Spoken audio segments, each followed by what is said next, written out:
Alhamdulillah. Alhamdulillah Rabbil Alameen. Wassalatu wassalamu ala khatim al-anbiya, imam al-anbiya, ashraf al-mursaleen, wa ala alihi wa ashabi ajma'een, amma ba'd. The subject we have is a beautiful subject about the seerah of Rasulullah sallallahu alayhi wasallam and how it is a timeless example for us. And I didn't check this subject until I was walking in here. But subhanallah, I was thinking about this earlier today. Because nowadays, I don't know if it's me, so tell me if you feel the same way. You know, like we go through life and certain difficulties hit the ummah. Right? Like whether it's personally or as a ummah or a particular part of the ummah, and you feel like you want to do something. And you see others wanting to do something, but when they bring their solutions, you start getting like, wait, how is the disobedience of Allah going to make things better? Like you feel like, am I weird, or is the whole world not understanding that the nusrah of Allah subhanahu wa ta'ala comes with the obedience of the Quran and the Sunnah and the way of the Salaf al-Ummah, not by selling out the religion. Because sometimes this is how we're dealing with, we see a situation and we see Muslims suffering, and each one of us feels that pain, and we say, okay, you know, we need to do something. And the brother's like, yes, we need to do something. And then they're like, we're going to do the dabka, dance, with some kuffar. And you're like, wait, what? did I get lost here, or did you get lost here? Because that doesn't seem like the right thing to do to get the nusrah from Allah subhanahu wa ta'ala. And then you tell them, you know, brothers, we know, or sisters, you know, we need to go back to the Quran and the Sunnah and the laws of Allah subhanahu wa ta'ala and the Sharia of Allah subhanahu wa ta'ala. And they look at you like, what? No, we need to be more like the Yahud and this. And you're like, no, that's not the way of success. And this is why we look at the beautiful example of Rasulullah sallallahu alayhi wasallam in every walk of life. Allah subhanahu wa ta'ala, He sent His final prophet with such a complete way of life that the nations before us didn't have. We as Muslims, we love Ibrahim alayhi salam, we love Musa alayhi salam, we love Isa alayhi salam, we love Muhammad alayhi salatu salam, we love Nuh alayhi salam, we love all the Anbiya. And we respect them. And we believe in them equally, meaning we don't deny any of them.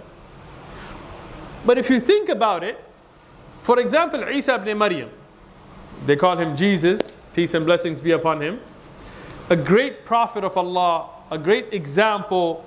But if we were to take his life and say this is the final map of how to conduct society till the day of judgment, and then somebody said, okay, well, how did he deal with the situation of being in war? And then you would say, well, he didn't deal with that. Okay, well, how is his interactions with his wife? Well, he never got married. What about with his kids? Well, he never had kids. Like, well, I mean, a great example and good akhlaq and all of that, no doubt, but it's not complete, right? Today, if we talk about Dawood alayhi salam or Musa alayhi salam, as much as we love them and respect them and they're great prophets, but if I was to ask you, what were the morning adhkar of Dawood alayhi salam? Nobody knows today. What was the style of eating of Musa alayhi salam? What was the Qiyam al-Layl? And of course, I'm sure he prayed. He was all the Anbiya. They prayed, they fasted, all that. But how did he pray? We don't know. And that's why people who profess to follow their way today make up their stuff, all bid'ah. The Christian religion today is almost completely bid'ah, the way you see it. Like right now, you go out and you see churches with lights and trees and decorations, and you ask them, is this in the Bible? I haven't seen any verse about lighting up trees or Santa Claus coming down your chimney, or stockings and gifts and candy canes and eggnog, and all this is bid'ah. It's not in the Bible. Isa ibn Maryam didn't do it. Today, you will see some videos from the One Message Foundation. You'll see, sometimes we'll ask a Christian preacher, how did Jesus pray? And their prayer will not be like his today. And we ask him, how did he fast? How did he break his fast? How did he give sadaqah? How did he deal with charity? They will give some general, oh, he said to be kind. Like, okay, that's pretty broad. But there is no specifics. And when you walk into a church, today, everything you see is an innovation. The statues, the crosses, none of that's in the Bible. Isa ibn Maryam didn't tell them to do any of that. It's all innovated. The Pope and his red shoes and the white smoke and this and that, it's all made up. If you look at other traditions today, I was in Quds, may Allah free Palestine. You guys scared? Come on, man. You're at Ribat. Don't be scared, man. Huh? May Allah free Palestine. There you go, man. Yeah? I was in Quds and I saw some of the Yahud there. And when I saw them, out of curiosity, I asked them about their way of dress. Like we as Muslims, we just made salah. Every aspect of this salah we can prove to you from the Quran or Sahih Ahadith. From the ruku', from the sujood, from the adhkar. From where you put your hands, how you make, where you put your hand in ruku', where do you look in sujood, how do you fall, everything we can prove min al-kitabi wa sunnah. That's our religion. Beautiful. So I saw Jews, don't get worried, if I get cancelled, you don't have to worry about it. Yeah? And they took a chicken, and they had this thing where they were putting it over their head, a live chicken. Interesting. So I told them, you can Google this, by the way, you can see videos. Yeah? So I asked them, did Musa alayhi salam teach you this? No. Did Dawood alayhi salam teach you this? No.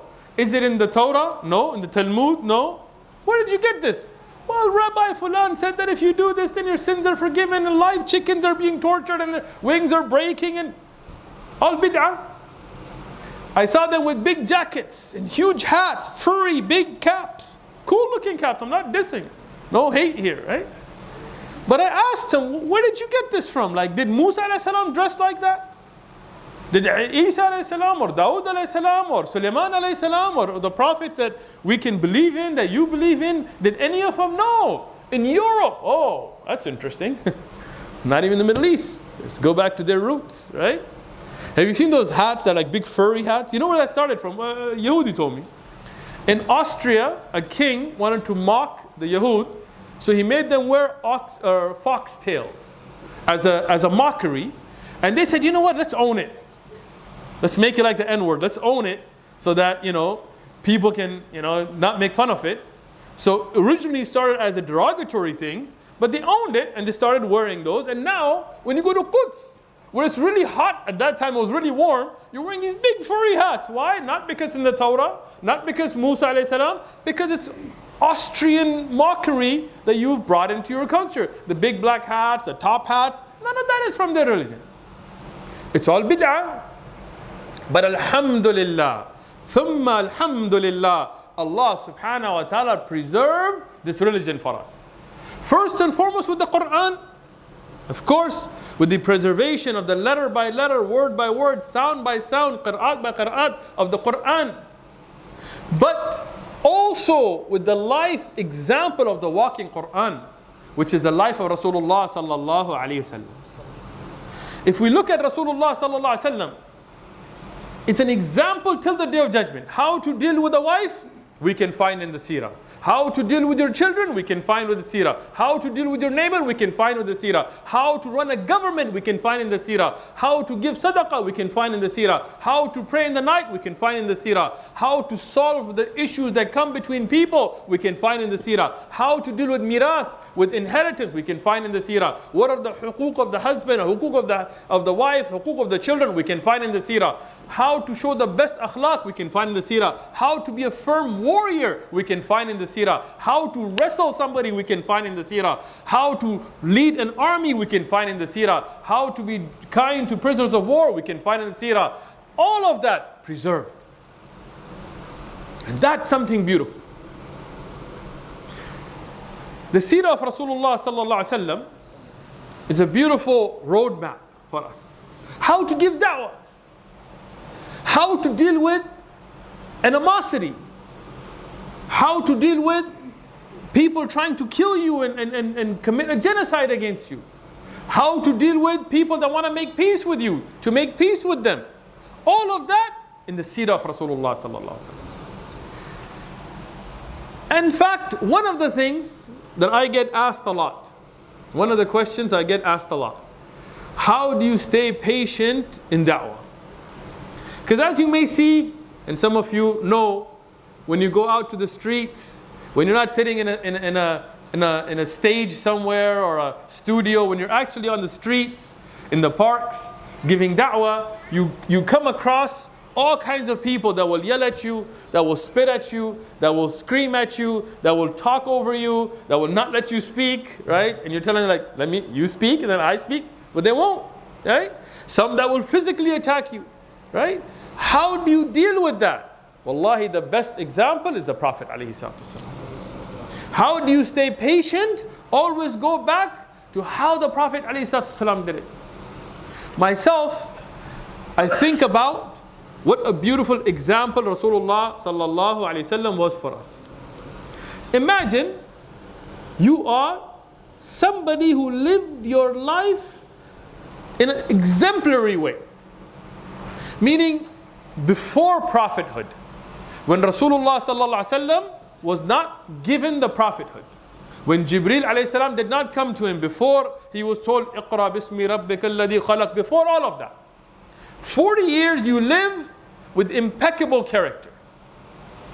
Your morality, your truthfulness, your trustworthiness, your dealings are perfect. Where everybody in your town accepts you as an example. They say you're sadiq, and they say you're ameen, and they love you. And you are married, you have children, you have a successful business, you are worshipping Allah, you don't make shirk, you're living that beautiful life. And then Allah subhanahu wa ta'ala puts a responsibility upon you. Imagine that. Now, you weren't doing anything wrong to begin with. It's not like, you were out there drinking and partying and doing all that kind of nonsense, and now, no, you were doing good. But now you're told, قُمْ فَأَنذِرْ. This is from the responsibilities given to stand up and warn your people. Not just, اقْرَ بِسْمِ رَبِّكَ الَّذِي خَلَقَ. But the job that is given to you now is you're not just doing ibadah like you were already doing. The Rasul ﷺ was already praying to Allah. He was already at the Ghar in Hira, and he was looking at the Kaaba, and he was praying to Allah, and he was spending days there, and he was helping people. But now he's given a job that now you have to go and warn people. وَرَبُّكَ فَكَبِّرْ, and speak about the greatness of Allah. Now, what happens? Everybody attacks you. See, this is the thing. When you speak the haqq, then you're definitely going to get attacked. One of the earlier scholars of Jarh wa Ta'deel, they were talking about different people. They said there is a person in this town. He wasn't a scholar, but he was a person. They said everybody loves him. The Mu'tazila love him, the Jahmis love him, the people love him. Everybody loves him. So the scholar said, this is a man who has not spoken the truth. Because if he spoke the truth, then somebody will hate him. Some mubtadi', some person of shirk, some hasid is going to attack him. Because Rasulullah sallallahu alaihi wasallam got attacked from going from being sadiq and ameen to being sahir and kahin and majnoon. Imagine the stress you would go through. That at a time when everybody loves you and it's all good and you're doing everything right and people appreciate it, when they want to put the black stone, it's you that they all accept, and when they have a amana, a trust, it's you that they trust, and everybody loves you. And now you tell them, look, what you're doing is wrong. Worshipping these idols is wrong. You don't want anything from them, but you're speaking the truth. Now they're like, he's crazy. That guy, I know him. Don't listen to him. He's a magician. He's this, he's that. False allegations.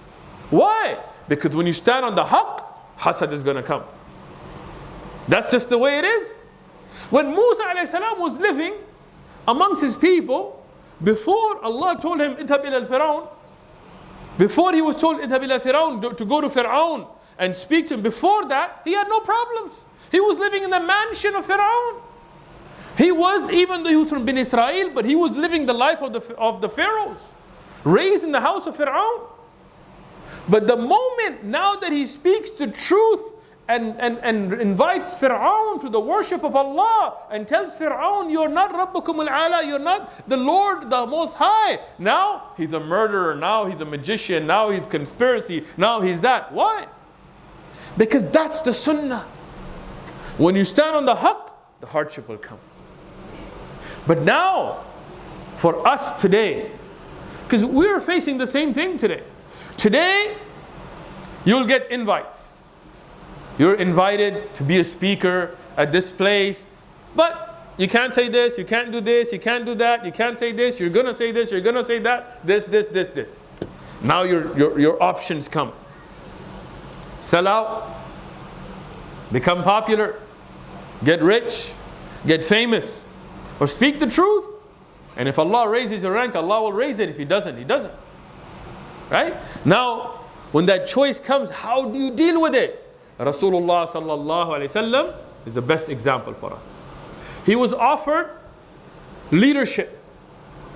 Like today, some people, some organizations and groups in our ummah, for leadership, they'll sell out anything. If you just allow them to take over the government or the organization, they will shake hands with any woman you like. They will go and sing with any singer they like. They will do whatever you want them to do as long as they can get leadership. But is that the sunnah? Is that the way to bring Islam? Is just to take over in any which way possible? No. Otherwise Rasulullah sallallahu alaihi wasallam was the Quraysh and the Arab. They told them, we'll make you the leader of the Arab. They had no king. We said, we'll make you our king. We will make you our leader. Just stop the da'wah. That's all we're asking. Stop talking about shirk. Stop saying that our aqidah is wrong. Don't talk about us. We'll leave you alone. You talk about us, we'll attack you. He was offered the most beautiful of women. If he wanted to just get married to many women, they told him, we'll get the most beautiful of the women of the Arab, will marry you to as many as you like. They offered him money. They said, we'll gather the wealth from the different tribes, the qabail of the Arab, will make you the wealthiest man of the Arab. In the stronger narration, he told them, even if you brought me a piece of the fire from the sun, I would not leave the da'wah. In some of the weaker narrations, he mentioned, if you put the sun in my right hand and the moon in my left hand, I will not leave this da'wah. But what we understand is that he gave them an impossible example to let them know it is not possible for me to sell out the religion.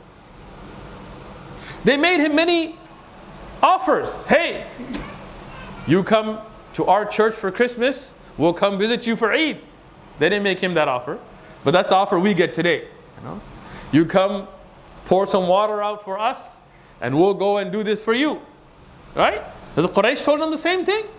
We'll worship your Rabb for a year, and you worship our idols for a year. And some of the other narrations even said, we'll worship Allah most of the year. We'll give you the majority of the year, just a little bit. Worship the idols a little bit. Just a little bit. No. Allah subhanahu wa ta'ala, قُلْ يَهُ الْكَافِرُونَ, this is asbab al-nuzul for the surah. No. No compromise. You stand on your aqeedah. You stand on your belief. This is what I believe. I believe in the Quran. I believe the Quran is kalam Allah, غير مخلوق. I believe in the Sunnah, whatever is established in Al-Mustafa alayhi salatu salam min ahadith al-sahiha. I believe in it. I believe the best way is that of the Sahaba and the Salaf al-Salihin and the Tabi'un and the Tabi'un from those that were Salihin from amongst them. This is what I believe. You don't like it? Do whatever you want. It's not my religion to compromise. I believe in everything Allah ordained. If Allah ordained that a son gets 2 shares and a daughter gets 1, that's what I believe in. If Allah ordained a man can have 4 wives and a woman cannot, I believe in it. If Allah ordained that the hand of the thief is cut within the rules and regulations, I believe in it. You want to imprison me for my beliefs? Go ahead. Many better people before me were into jail. You look at Ibn Taymiyyah and Abu Hanifa and Yusuf alayhi salam and so on. Yeah. You want to exile me? No problem. I got places to go. Ardullah al-wasi'ah, the land of Allah is big. But that's where you stand firm. And you will get tested. Nobody said this dunya is going to be easy. Rasulullah sallallahu alaihi wasallam, imagine, he is in Mecca, in his own city, where again, before he started telling them what they're doing is wrong and calling towards Tawheed, he was loved. Now, there is plans to kill him constantly. There are publicity scandals going on. They're trying to say that, you know, he's a magician, that he's doing this, he's doing that, he's trying to take your leadership, he's trying to corrupt your youth, he's going to make you Wahhabis, you know, whatever. Nowadays, man. Yeah? He's going to do this, he's going to do that. That you know, public media campaign is going on against them. Then there are boycotts going on against them. Financial boycotts. You can't trade with them 3 years. You can't marry from them. Anybody that supports them, if you're not with us, you're against us. If you support the haqq, you're a terrorist. Like the same kind of media games they play today, they played the same thing. Shaitan's tricks are not new. He just replays them. So now, financial hardships, physical hardships, at that harsh time, you are, now imagine, this is why we go back to seerah. It's not me and you. Me and you are sinful people. You are the best of mankind. You are the imam for the anbiya. You're the one that led the anbiya. You are the sayyid of Ibn Adam. You are the leader of all of the children of Adam. And you go to Ta'if, and what happens? They don't welcome you. They don't just turn you down. They hit you with rocks. And you're bleeding. And you're running. And Ta'if is not close. Those of you that have been to Mecca, even the drive to Ta'if is long. Imagine walking that. And it's very high in elevation. Imagine you're running and kids and crazy people and the street people are throwing rocks at you. For what? You would be like, forget it. I was trying to save you guys. I was trying to bring you the message of Tawheed so you don't go to hell. You want to go to hell? Go to hell. That's how I would be. I'm being honest. Like, don't fake it. Like, I don't like fakeness. You know, no, brother, I would be making dua for them. I don't think so, bro. You know, be honest. Don't fake piety. If somebody did that to me, I'd be like, all right. And the malaika then come to you and said, we'll destroy them. I'd be like, Ameen. Let's do this. You have the haqq. Nuh alayhi salam didn't make dua against his people. Yunus alayhi salam didn't leave his people get sick of them. Yeah. Thamud, Salih, they didn't make dua against their people didn't get destroyed. Yeah, you have the haqq. But Rasulullah sallallahu alayhi wasallam, this is the beautiful seerah. He's making dua for them. Oh Allah, guide them. If not them, from their children. You know, when you study Jarh wa Ta'deel, Ilm al-Rijal, you read Thaqafi. This tribe you see a lot, a Thaqafi. You know, this is all people from Ta'if. All of those would have finished if Rasulullah sallallahu alaihi wasallam made dua against them that day. We would have never had those scholars, those mujahideen, those great people that brought such service for Islam. Why? Because of the patience of Rasulullah sallallahu alaihi wasallam, that he made dua for them.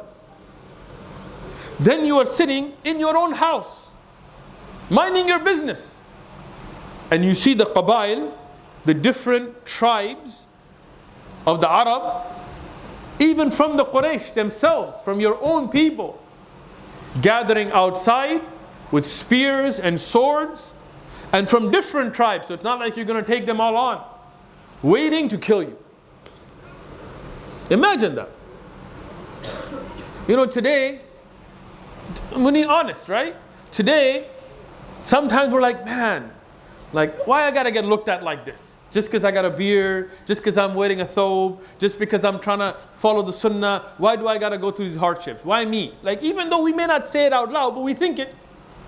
Why my hijab gonna keep me from this? My abaya, my niqab, my this, my that. Why do I have to obey this or that? Why, right? Like, what if I was just a regular person and just lived my life? You know, wouldn't that be great, right? No. Because you would be in khasara. Remember, wal asr. Innal insana lafi khusr. That's the default. You're saved because of it. Illa alladhina amanu wa amilu salihat wa tawasaw bil haqq. You're not doing these things, you're not saved. You're lost. So be patient on those things. Rasulullah sallallahu alaihi wasallam didn't say, why am I doing all this? No. He knew that Allah would give him victory. That's why when Allah subhanahu wa ta'ala revealed إِذَا جَاءَ نَصْرُ اللَّهِ وَالْفَتْحِ, Abu Bakr radiyan, Umar radiyan, Ibn Abbas radiyan, they made tafsir of this surah saying it's the time for the death of Rasulullah sallallahu alaihi wasallam, because the nusrah was a promise of Allah. When the nusrah came, your job is done. Think about that one later a little bit. Yeah. So here, now Rasulullah sallallahu alaihi wasallam, he's sitting in his house, and you see all these people around waiting to kill him. And there is no way out. I mean, there's not like a tunnel. You can't go above. You can't call 911. You can't get somebody to pick you up in a car. Your only way is to go, and your house is surrounded. But see, this is where tawakkul comes in. Not that you don't prepare, but when you have done everything on your end, you know that Allah will protect you. And you know that Allah will give you nusrah. And you know that Allah will fulfill His promise. Rasulullah didn't say, Allah promised that He was going to help me. Well, where's the help? Where's the angels coming in? Where is it going? No. He told Ali bin Abi Talib radiyallahu, you're going to be here. I will see you in Medina, inshaAllah. Because he knew that nusrah of Allah will come. And he made himself to that level of iman and taqwa and amal that the nusrah of Allah can come to. Today, that's our big problem. We have sold out so much. We have given up. Today, when it comes between judging by the laws of Allah or the laws of kufr, the majority of us, we go to kufr today. When Allah has ordained something, how can we go for something else? And then how can we expect that the nusrah of Allah will come when we're leaving the kitab of Allah, when we're leaving the sunnah of al-Mustafa alayhi salatu wasalam, when we're selling out all of that for the ways of kuffar, the ways of fusaq, the ways of mushrikeen, and then we think the nusrah of Allah will come? No. It's not the sunnah of Allah. Here Rasulullah sallallahu alaihi wasallam, was he killed? No. Did he go to Medina? Yes. Did he see Ali radiyan in Medina? Yes. Somebody asked Ali ibn Abi Talib radiyan, how did you sleep on a night knowing that there were men with swords and spears waiting to come and kill you, knowing that it was the dark of night, knowing that you were in the bed of the one they wanted to kill? How did you sleep? He said, from the best sleep in my life. He said, how? He said, because when Rasulullah sallallahu alaihi wasallam told me, I will see you in Medina inshaAllah, I knew that would happen. I had no fear. Complete belief in the words of Rasulullah sallallahu alaihi wasallam. When you look at the life of Rasulullah sallallahu alaihi wasallam, it is constant struggle. It's not like he got to Medina and it was smooth sailing from there. Badr, Uhud, Khandaq. And in Khandaq there was to be a genocide. They surrounded Medina with 10,000 plus from the different tribes. They were going to finish off the Muslims. But Allah had not written that. The soldiers of Allah are many. The wind, the storm, the birds. This is the nusrah of Allah. Malaika came in Badr. Sahaba saw Malaika. Kuffar saw Malaika. Brothers, don't think those Malaika are gone. There are accounts you can read today. I was reading a Russian soldier. I'm going to try to not get ourselves arrested here. So, I was reading the account of a Russian soldier in Afghanistan. And this is something in the 70s and 80s. And I'm not talking about thousands of years ago. And this is not from a Muslim. This is an account. You can Google it, find it online. From a Russian soldier.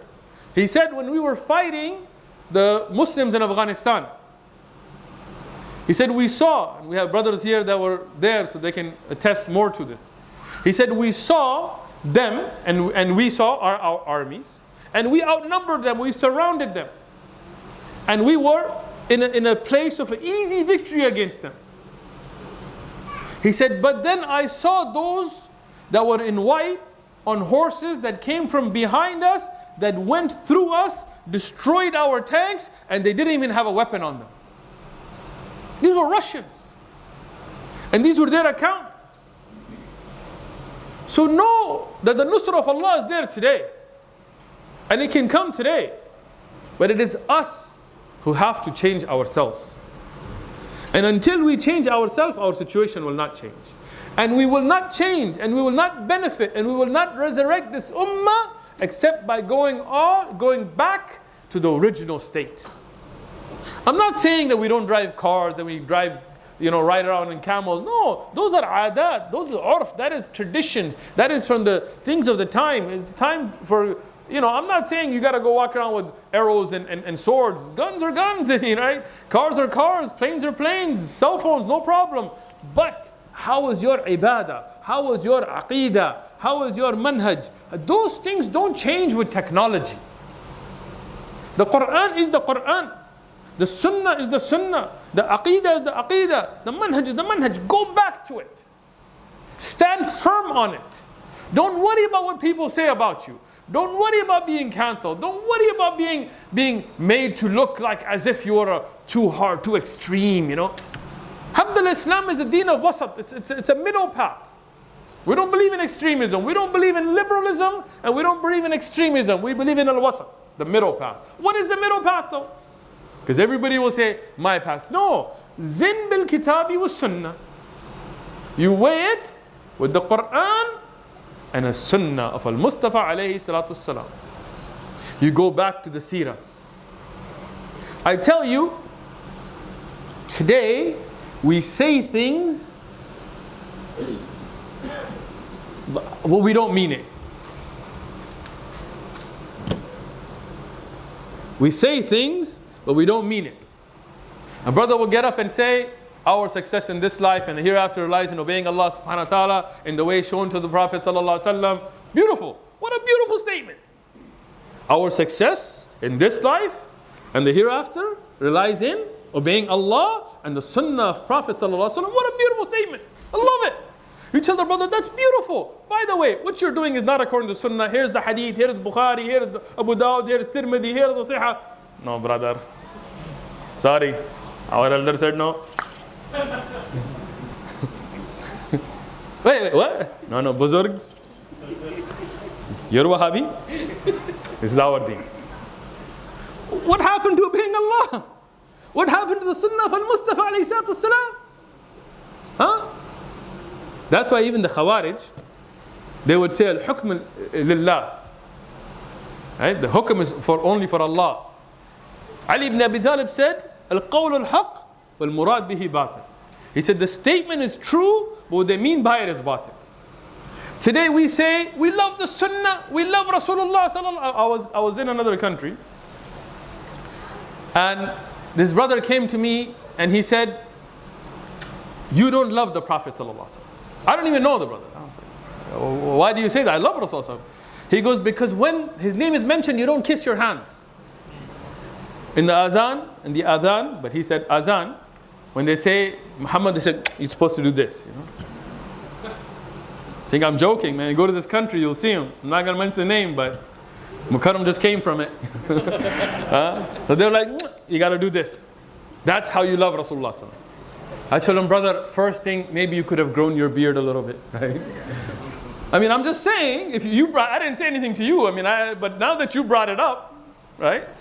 What did Rasulullah order about trimming the mustache, growing the beard? Maybe you shouldn't be dragging your clothes on the gutter as you walk. I'm just saying, right? Maybe you should have made rak'atayn between adhan and iqamah, because Rasulullah told us to do those things. Show me the hadith where he said kiss your hands, and I'll do it. I'm with it, no problem. Show me the hadith, I'm with it. You've made up your own mindset that this is what it means to love Rasulullah. No, Rasulullah told us that you will not be a believer until I become more beloved to you than your father, than your children, than all of mankind. And then he continued in another hadith, he explained that this means that whatever I order you, do it. Whatever I forbid you from, leave it. And that is what the Quran has ordered us. That is the obedience of Rasulullah. That is the love for Rasulullah. The following the way of Rasulullah. Not making up your own way. Today, a woman will say to her husband, you know, Rasulullah used to help wash dishes. You know, he used to help around the house. I would have loved to be married to him. You know how many wives he had? Right? You know how often he wasn't there when he was gone? You know how often Rasulullah ﷺ would have no food in the house? You know how many months would go by and they would be living off water and dates? You know how many months would go by and a fire would not be lit? It's not that he couldn't, you know when his child died. When the child of Rasulullah ﷺ died, he didn't come to the house. He was busy with the ummah. You sure you can handle it? You can talk, but do you walk the walk? You talk the talk, but do you walk the walk? That's the question. Right? Brothers today will say, I wish I was in the time of Rasulullah ﷺ. I wish I was in Badr. I wish I was a Badri Sahabi. I wish Allah gave me that. In Badr, the Sahaba fought their own fathers and children. They fought their uncles. Mus'ab radiyanhu in Uhud, he was cut. His arm was cut. He held the flag with his other arm. His other arm was cut. He held the flag with his bosoms. He was shot with arrows. He stayed firm. Today, if you cut your finger, wallahi, you're going to be like, brother, you go ahead, man. I just cut my finger, bro. I got it. Amr ibn Jamu'. These young Sahaba. Young. So young, they were almost too young to be even in the battle. It's a long hadith. I'm just going to mention part of it. When they see Abu Jahl in Badr, and they dart for him. These young kids, Ikramah and others are protecting Abu Jahl. He's on a horse. These guys are on foot. But they realize this is the enemy of Allah. This is the enemy of the Messenger ﷺ. This is the enemy of Islam. So young teenage, early teen boys, they dart. One of them, his arm gets cut. Imagine you. Your arm is cut. Not anesthesia, not an operation. You're in the middle of a battle. A sword hits you and it cuts your arm so it's dangling. What do? Faint. Be honest. Cry. Run back and say, okay, somebody's got to take care of this. Time out, guys. Well, time out, guys. Your arm is dangling. What does he do? He steps on it, rips it off, continues fighting. Thank Allah for where you are. You don't know what you would do in those situations. The beautiful seerah and the example of the Sahaba and the Salaf al-Salihin are a guide for us. And they will continue to be a guide for us. The Quran, the Sunnah, the way of the Salaf al-Ummah, these are our paths of success. And we need to stick to that, and we need to be upon that, and we need to cling to it with our molar teeth and be firm on it and go through the tests and tribulations that we're being put through with that. Not with emotions, not with politics, not with compromise, not with sacrifice, not with selling out, not with being apologetic about it. None of that. Kitab wa Sunnah. And if we do that, wallahi, Allah will make us successful. We will be from the firqa najah. We will be the firqa mansura. That even if we are few, Allah will give us victory over victory. We will not be overcome. Till today, 1400 years plus, we have seen this ummah where the salihin will become very few, but their aqidah, their manhaj, their methodology will always stay dominant.